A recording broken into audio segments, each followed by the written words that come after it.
भाई नासिक के बाद हम पहुँचे मुंबई। और जब हम मुंबई पहुँचे तो मैंने उस वक्त बताया ना कि आम आदमी और आम जिंदगी जो है उसमें कोई बहुत ज़्यादा जो है समृद्धि नहीं थी। और ज़्यादातर जो उपलब्ध जितनी भी जो यूँ कह लीजिए हमारे पास क्षमताएं हैं उनके हिसाब से ही हम जो है वो सुविधा जुटा पाते हैं। तो मुंबई में हो सकता है कि उस वक्त होटल वगैरह होंगे भी, पर चूँकि मैंने बताया है कि हम लोग तो बस सौभाग्यवश ही पिताजी ने जब LTC ले ली और हम लोग जो है वो भारत भ्रमण की यात्रा में बस मतलब कि वो कोई उम्र भी नहीं थी उस तरह से कि भाई हम भारत भ्रमण करते हैं, पर ये हमारा सौभाग्य था। और कई बार मुझे लगता भी है कि जीवन में ना बहुत सारी जो व्यवस्थाएं बनती हैं वो स्वयं ही बनती हैं। और इसके लिए मुझे कई बार लगता है कि हम जो है नियतिवाद जो है उसे हम उस दर्शन को हम मानते हैं। क्योंकि हमें तो कई बार हम लोग बहुत कुछ सोचते हैं पर नहीं होता, चाहते हैं पर नहीं होता, और कई बार स्वतः ही कुछ ना कुछ होता चला जाता है। और जब होता चला जाता है तो हमें यही लगता है कि जो कुछ करा रहा है वो कोई कोई एक ऐसी शक्ति है इस संसार में जो हमसे कुछ करा रही है। अगर मान लीजिए अब हम बातचीत भी कर रहे हैं तो भी मुझे तो नहीं लगता कई बार कि भी शायद कि भी मैं ही बातचीत कर सकता हूँ। बातचीत तो सभी करते हैं, फिर भी सौभाग्यवश जो है क्योंकि मेरे जीवन में ऐसा अवसर जो है बहुत पहले ही आ गया था, 15 साल की उम्र में। और वो भी पिताजी की कृपा से बन गया माहौल और हम लोग घूमते घामते जो है वो मुंबई भी पहुंच गए। मतलब कि पहले तो हमने उज्जैन भी गए, नासिक भी गए, और ये दोनों जो है वो धार्मिक केंद्र हैं हिंदुओं के। और वहाँ पर जो है वो मैं मानकर चलता हूँ कि जो उज्जैन और नासिक दोनों में जो नदियाँ हैं उनमें स्नान कर ले, शिप्रा में और जो अपना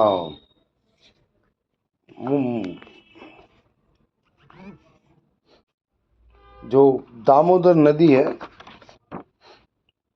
अगर उसमें नासिक में अगर कुंभ में स्नान कर ले तो बात ही बन जाए। और अगर न भी हो तो भी बहुत सारे ऐसे त्यौहार हैं, शिवरात्रि के त्यौहार हैं, या मान लो जो और जो भी हिंदू पर्व हैं उन पर अक्सर जो है चाहे कार्तिक मास हो तो अक्सर वह ये दोनों ही अवसरों पर जो है वह, और दोनों ही जगह, चाहे वह उज्जैन हो चाहे वह अपना आपका ये नासिक हो, दोनों ही जगह जो है भरपूर मात्रा में श्रद्धालु पहुंचते हैं। तो ये तो हमारा सौभाग्य था कि हमने बस ले लिया मजा।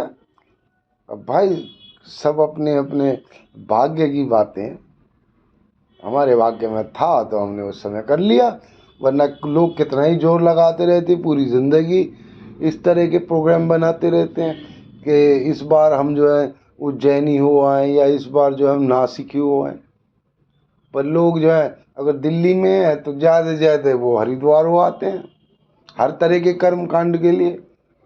कौन जाता है वहाँ पे नासिक और उज्जैन? वो तो बस अपना अपना भाई भाग्य है, मैं तो ऐसा ही मान चलता। और यहीं पर आकर मुझे नियतिवाद जो है उस पर विचार करने पर मैं मजबूर हो जाता हूँ कि मुझे लगता है कि हमारा कर्म वरम जो है ना वो बस ऊपरी तौर पर ही यूँ कह लीजिए जो कि हमारे विचार बनते हैं, भाग्यवश बनते हैं, मतलब समय स्थान और स्थिति के हिसाब से।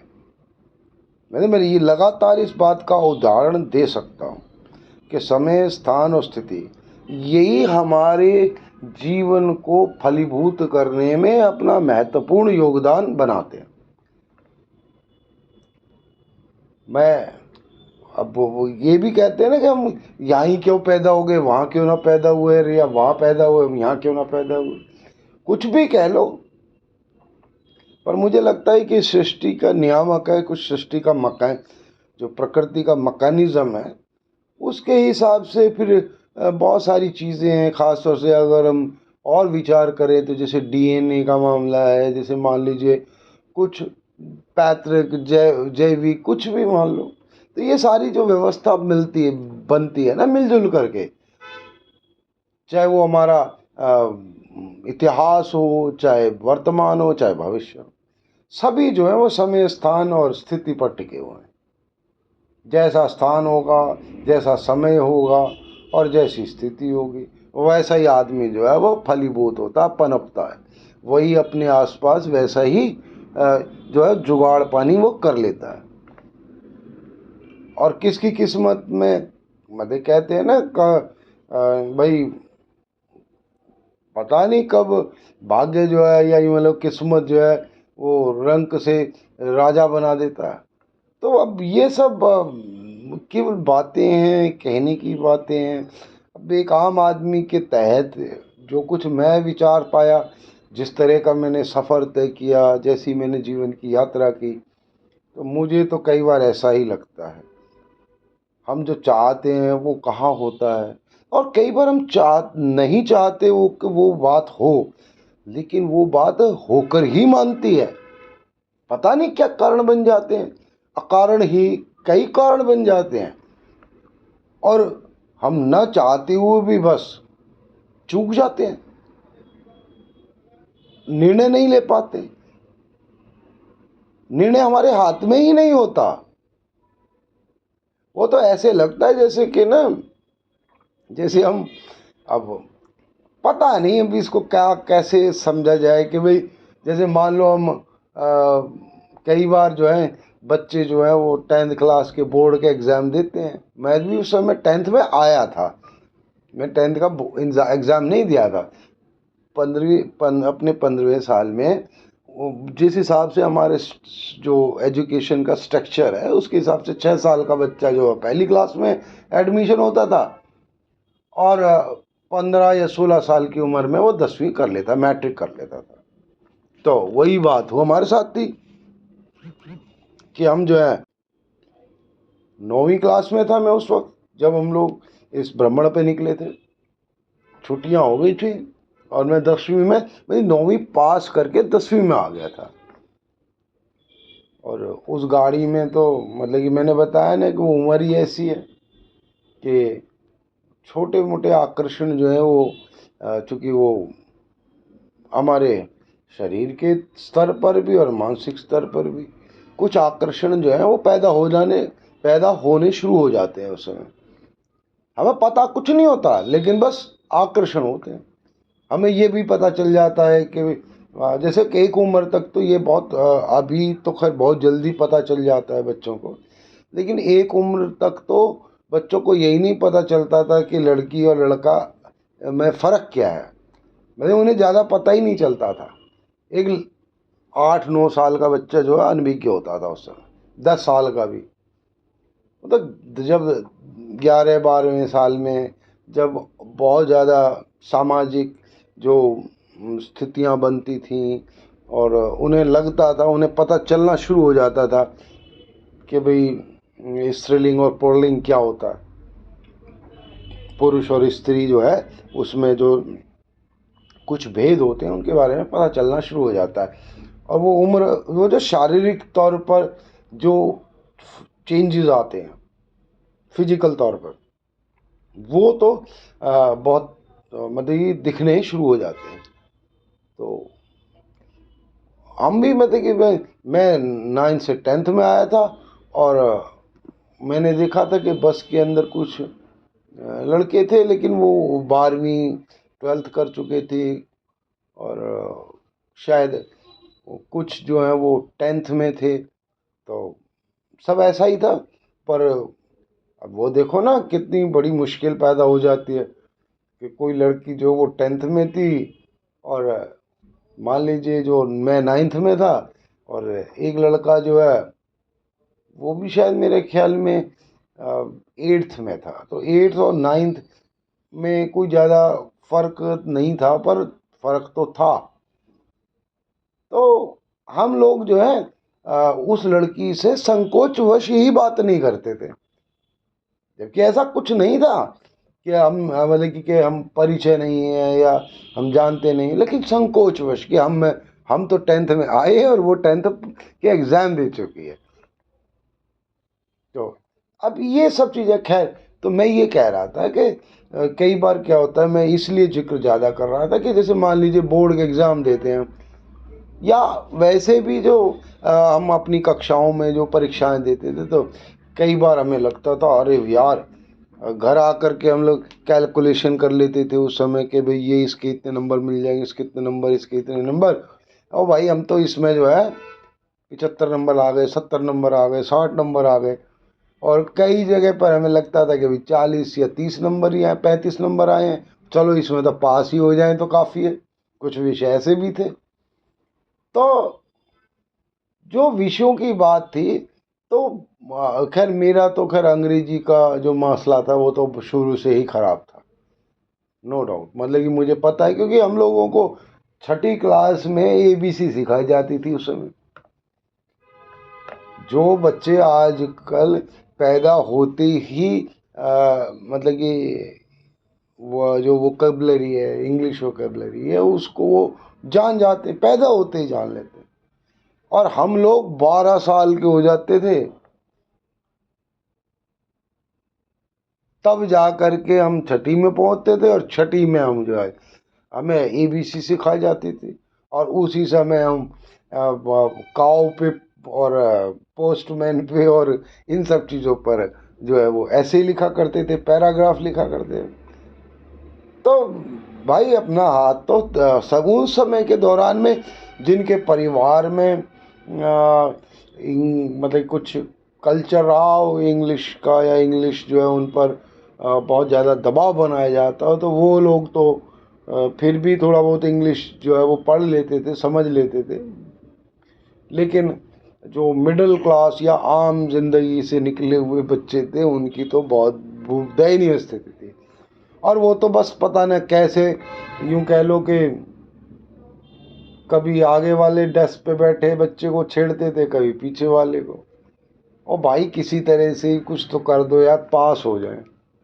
मतलब ये आप ये देख लो कि 10वीं तक आते आते वो बस ऐसे ही धक्के मार मार के पास होते थे अंग्रेजी में। कुछ लोगों का मैथ में, गणित में बहुत हिसाब खराब होता है,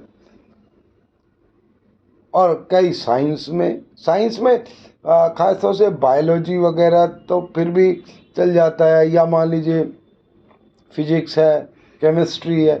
तो मेरे पास साइंस में जो मेरे अच्छे नंबर आ जाते थे उनकी सबसे बड़ी वजह ये थी कि मेरी ड्राइंग जो है वो शुरू से अच्छी थी। और मैं जो डायग्राम बनाता था, चाहे वो बायोलॉजी के बनाओ, चाहे केमिस्ट्री के बनाओ, चाहे फिजिक्स के बनाओ, मैं डायग्राम बनाने में एक्सपर्ट था।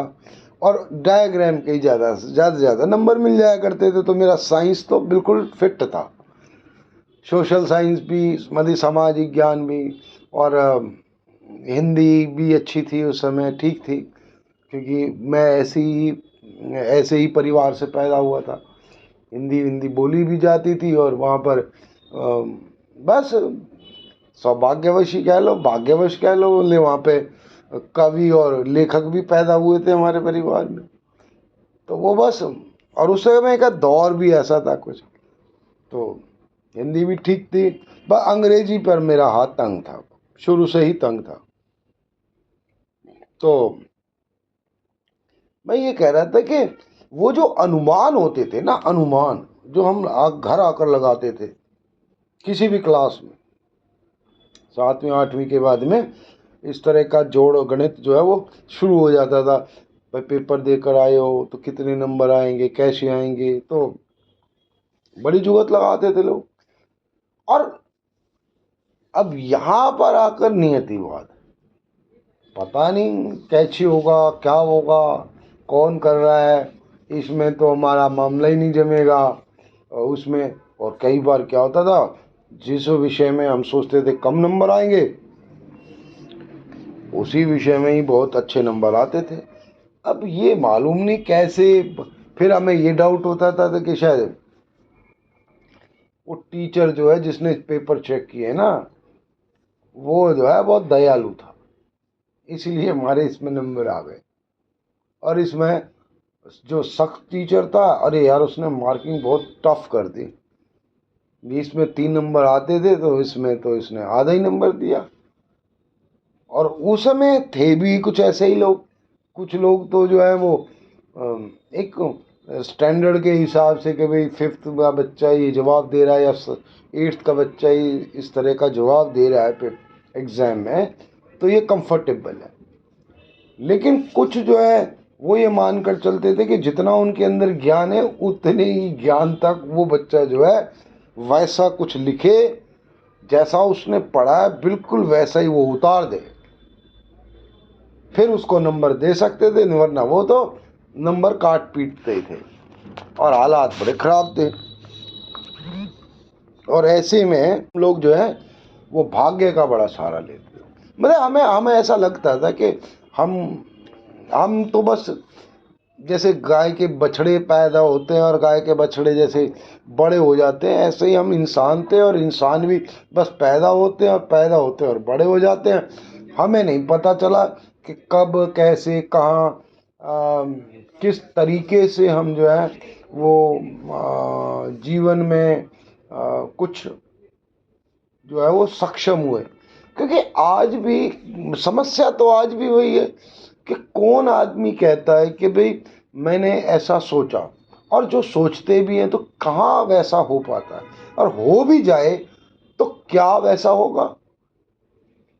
भाई मैं ऐसा बताता हूँ, मतलब कि कई बार मुझे ऐसे विचार आते हैं, क्योंकि आम आदमी के ना अंदर कई तरह की सफलताओं और असफलताओं का जो दंश होता है ना, उसके हिसाब से उसको भाग्यवादी होना ही पड़ता है कि भाई उसकी किस्मत में था तो वो हो गया।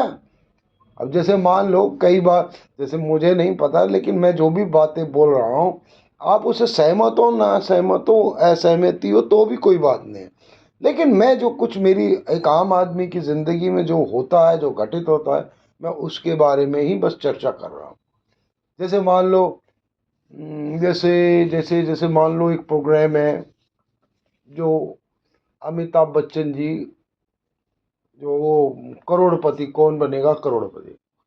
अब मेरे को समझ ही ठीक है जो है जैसा है, मुझे नहीं मालूम कि वो किस तरह से व्यवस्थित होता है, लेकिन उसके बावजूद भी भाई 180 करोड़ लोगों में से है, वो 10-5 में से कोई एक विरला ही कोई उस हॉट सीट पे पहुंचा, और पहुंच के और मान लो उसे एक भी जवाब नहीं आया और वो बेचारा खाली हाथ ही आ गया, या मान लो 10 सवालों के बाद में वो खाली हाथ आया। लेकिन कुछ लोग जो है जिन्हें पता भी नहीं है, मतलब कई बार तो हो सकता है बाद में तो हो सकता है बहुत ज़्यादा तैयारी करने वाले लोग के भी इस तरह के सवाल पूछे जा सकते हैं, तो वहाँ पर वो लोग फिर भी थोड़ी सी मेहनत कर लेते हैं। पर फिर भी ये क्या ज़रूरी है कि जो उनसे आखिरी सवाल पूछा जिस पर उन्होंने 1 करोड़ रुपए जीता या 5 करोड़ रुपए जीते, वो ज़रूरी थोड़े ना थे कि वही सवाल होता। और हो सकता है, और वहाँ पर कई बार किसी के पास लाइफ लाइन होती है, किसी के पास नहीं होती। तो अब ये सब क्या है, क्यों किसी को किसी के जीवन में अपने आप स्वतः सब कुछ चला आता है, और कई बार आदमी कितना भी परिश्रम कर ले कुछ नहीं आता था। तो यहाँ पर आकर थोड़ी सी आम आदमी को आम जिंदगी में थोड़ी सी जो है ना बेचैनी रहती है। अच्छा, और दूसरी बात और भी है, जैसे मान लो आप एक बात बताता हूँ, क्लास में 30 बच्चे पढ़ते हैं, मान लो एक सेक्शन में 30 या 35 बच्चे हैं मान लो। अब 30-35 बच्चों में से कोई एक विरला मान लो बहुत, मतलब कि उसको जो है मॉनिटर बना दिया, सीआर बना दिया क्लास का, मेरे जैसा आदमी भी मान लो, जैसे मैं स्कूल में था, मैं बहुत ज़्यादा पढ़ने में भी तेज नहीं था, उसके बावजूद भी कई बार मैं क्लास का मॉनिटर बना। या बाद में कॉलेज में गया तो मैंने बताया ना, वो हमारे साथ एक लॉयड पढ़ता था, लॉयड। ओ भाई, गलती से एक्चुअली क्या हुआ कि मैंने क्या किया, जब मैं कॉलेज मतलब जब मैं 12th पास आउट किया, तो 12th के बाद में मेरा विचार ये था कि भाई मैं, क्योंकि मेरा मैंने बताया इंग्लिश में हाथ तंग था, लेकिन उसके बावजूद भी मुझे लगा चल कोई बात नहीं। और मैंने क्या किया, मोतीलाल कॉलेज है अपना साउथ दिल्ली में, साउथ कैंपस में, तो वहाँ पर मैंने, वो पुरानी बिल्डिंग में था तब, सब्जी मंडी के साथ, सब्जी मार्केट के साथ में, आई स्कूल मतलब कॉलेज, स्कूल को कॉलेज बना दिया, पता नहीं क्या था, पर वो था छोट कॉलेज जैसा ही मतलब बना रखा था। तो हम जो है वहाँ पे चले गए। अब चूंकि हमें पता था कि भी दिन में तो काम धंधा ही करना है, कुछ और करना है, तो शाम को जो है वो इवनिंग कॉलेज में वहाँ पर हिंदी ऑनर्स में एडमिशन ले लिया भाई। अब अच्छा जी, जब मुझे पता चला कि भाई हिंदी ऑनर्स के अंदर तो पंगा ये कि 3 साल इंग्लिश पढ़नी पड़ेगी, और मेन जो सब्जेक्ट है वो आपका हिंदी रहेगा। भाई अपने तो वहीं प्राण सूख गए। हमने क्या किया जाए, तो खैर हमने तुरंत फुरत जो है, तो कुछ दोस्त थे मेरे, तो किसी दोस्त ने मेरे को कहा कि यार, मैं तो उसके भी लगभग उतने ही परसेंट नंबर थे, तो मैंने जब उससे पूछा कि भी कहाँ एडमिशन, तो कह खालसा कॉलेज में। यार मैंने तो बीकॉम ले लिया। मैंने कहा क्यों? कह रहा यार, बीकॉम में ना लैंग्वेज है ना, वो कोई भी ले लो, 1 साल ही बस इंग्लिश का पेपर देना पड़ेगा। मगा वाह, कमाल कर दिया तुमने तो यार। और मैं भाग करके तुरंत फुरत मैं पहुंचा रामलाल कॉलेज में, आरएलए में। और आरएलए में जाते ही मैंने, बस वहाँ पर जो भी जितने भी लोग मिले, जितने भी जो भी एडमिशन करे थे, सबके पाँव छुए। और मैं मतलब वहाँ पे जाते ही मैं तो यूँ कह लो कि बहुत लोकप्रिय हो गया एकदम। और मेरे को तुरंत वहाँ पर एडमिशन भी मिला, और मैंने बीकॉम में एडमिशन ले लिया। जब बीकॉम में एडमिशन ले लिया तो लॉयड ने भी वहीं उसी क्लास में एडमिशन ले रखा था। तो पहली बार में पहली फर्स्ट ईयर के अंदर क्या हुआ, सीआर का इलेक्शन हुआ। तो वो इलेक्शन ऐसा होता था कि भाई आप हाथ उठाओ, कितने लोग किसके समर्थन में है। तो 2 लोग खड़े हुए थे, एक मैं था और एक कोई और बच्चा था कहीं दूर का। तो और जबकि लॉयड मेरे साथ जाया करता था उत्तम नगर से, लेकिन वो यू स्पेशल में, और लेकिन वो लॉयड ने ना हाथ नहीं उठाया, राजेश बाबू ने। और मैं जो हूँ बराबरी में रह गया। लॉयड उठा देता तो मैं सीआर बन जाता। मैं कोई बात नहीं। खैर उसके बाद टॉस वगैरह हुई, और बताया गया भी कोई, तो कि भी फिर कुछ ऐसा तय हुआ कि कुछ दिन आप रहेंगे, कुछ दिन आप रहेंगे, और ऐसा कुछ मामला टाई हो गया हमारा। अब मैं वही कहता हूँ कि ये सब ऐसा क्यों, ये सब कहाँ से निमित्त होता है, ऐसा क्यों होता है? जबकि रामलाल आनंद कॉलेज के लास्ट ईयर मतलब सेकंड ईयर में जब पहुंचा, तो मेरी लोकप्रियता इतनी थी कि मैं फाइनल ईयर के जो मेरे बजरंग लाल गर्ग एक मेरे मित्र बने थे, और फाइनल ईयर के जितने भी स्टूडेंट्स थे वो सब का कहना था। तो बजरंग लाल गर्ग की उस दिन शादी थी, जिस दिन हमारे यहाँ इलेक्शन था सेकंड ईयर में। मैं सेकंड ईयर में था, वो फाइनल ईयर में थे। तो खैर, तो आ, वो वाइस प्रेसिडेंट के लिए इलेक्शन लड़ रहे थे। तो वो मेरे पास आए कुछ मित्र वगैरह उनके, यार ये ऐसे ऐसे शादी है उस दिन इसकी, और भाई कुछ जुगत लगाओ ना यार। मैं कहा कोई बात नहीं, हमको कोशिश ही कर सकता हूँ तो यार। खैर, तो बात हुई, और मैंने उनकी जो है बहुत अच्छी कन्विंसिंग की। उनका बैलेट नंबर 2 था। तो चांस की बात है कि उधर उनकी शादी हो रही थी, और हम लोग यहाँ पर वो बैलेट नंबर 2 से हम जीत गए। और जीत करके हम लोग उसको वहाँ पर बधाई देने पहुँचे, उसकी शादी के मंडप पे। तो ये देखो, अब ये सब क्या है, जीवन का यही तो आनंद है। फिर क्या हुआ, जब मैं फाइनल ईयर में पहुंचा तो चूंकि मैं सेकंड ईयर में ही जब बना चुका था प्रेसिडेंट वाइस प्रेसिडेंट, तो मेरा तो प्रेसिडेंट बनना लाजमी था। खैर, मुझे मेरा वैसा कोई शौक नहीं था, मैं वैसे नहीं बनना चाहता था कि भाई मैं कॉलेज में इलेक्शन लड़ूं और ऐसे ऐसे फाइट करूं, क्योंकि वहाँ पर जो है ना, उस वक्त बहुत सारे जितने भी हमारे गांव हैं, बिजवासन है, पालम है, ये सब गांव जो हैं उनके बच्चे जो हैं खास तौर से थोड़े दबंग बच्चे जो हैं वो वहाँ पर पढ़ते थे, मोतीलाल में और रामलाल में। और वहाँ की जो है दोनों हर जगह स्थिति ऐसी थी हमारे वहाँ कि वो सब दबंग बच्चे थे और दबंगई चलती थी वहाँ पर।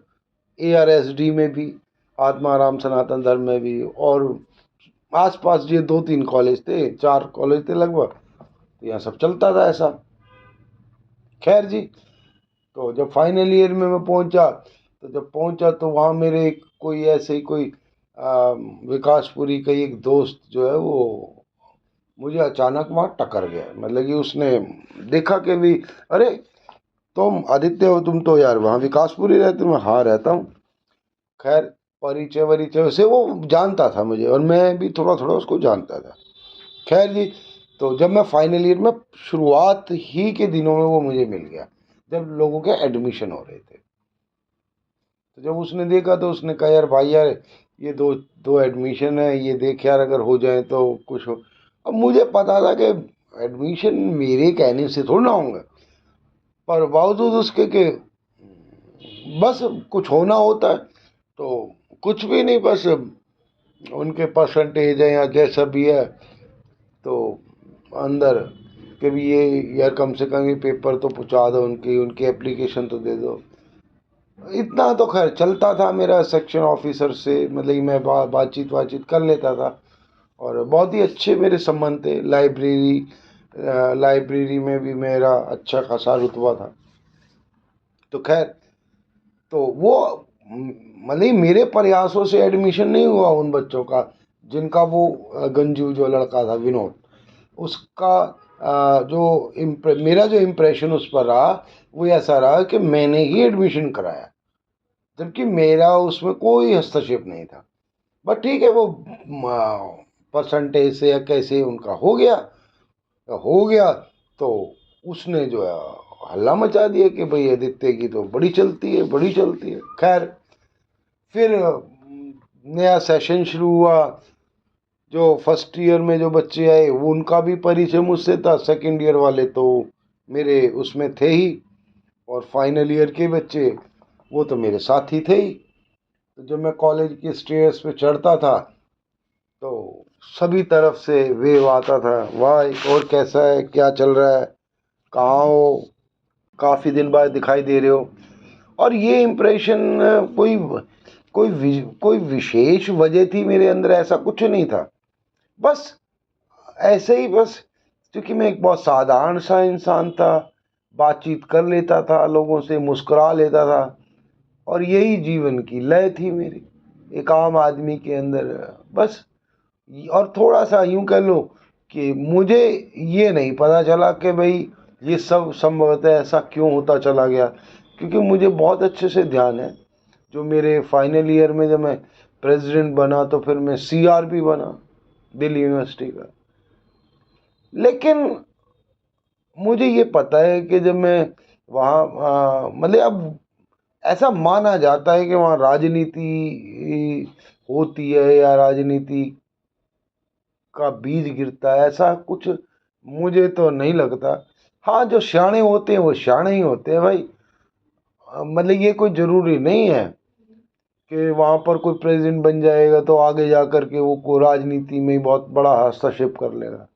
लेकिन हाँ, मेरी जानकारी है, क्योंकि मुझे इतना पता है कि जब मैं प्रेसिडेंट बना और मैं जब CR बन रहा था, जब मैं, तो दिल्ली यूनिवर्सिटी में 11 CR बनते हैं शायद, तो मैं भी उनमें से एक था, क्योंकि प्रेसिडेंट जो होते थे उनमें से चुन लिए जाते थे। तो मैं जब, तो अब वहाँ पर कॉलेज था, बड़े हो गए थे हम, लेकिन घर परिवार में माँ पिता के लिए बच्चे कभी बड़े नहीं होते। तो जब मैं वहाँ एक दिन जो है वो क्योंकि उस वक्त फ़ोन वोन की भी इतनी कोई सुविधा नहीं थी। तो एक दिन मुझे जो है वहाँ पर काफ़ी देर रुकना पड़ा। तो यहाँ पिताजी जो परेशान हो गए और उन्होंने बोला, भाई हमारी समझ में नहीं आती है कोई कॉलेज वॉलेज और प्रेसिडेंट और राजनीति वगैरह। जबकि जिस दिन मैं प्रेसिडेंट बना उस दिन वहाँ से बस भर करके हमारे घर आई थी मुझे मतलब छोड़ने के लिए। और हम लोगों ने एक छोटी सी पार्टी भी दी थी उन लोगों को। मतलब बहुत बड़ी क्या, मतलब बस समोसे समोसे खिलाए थे, पर खाए लोगों ने और सब आनंद रहा।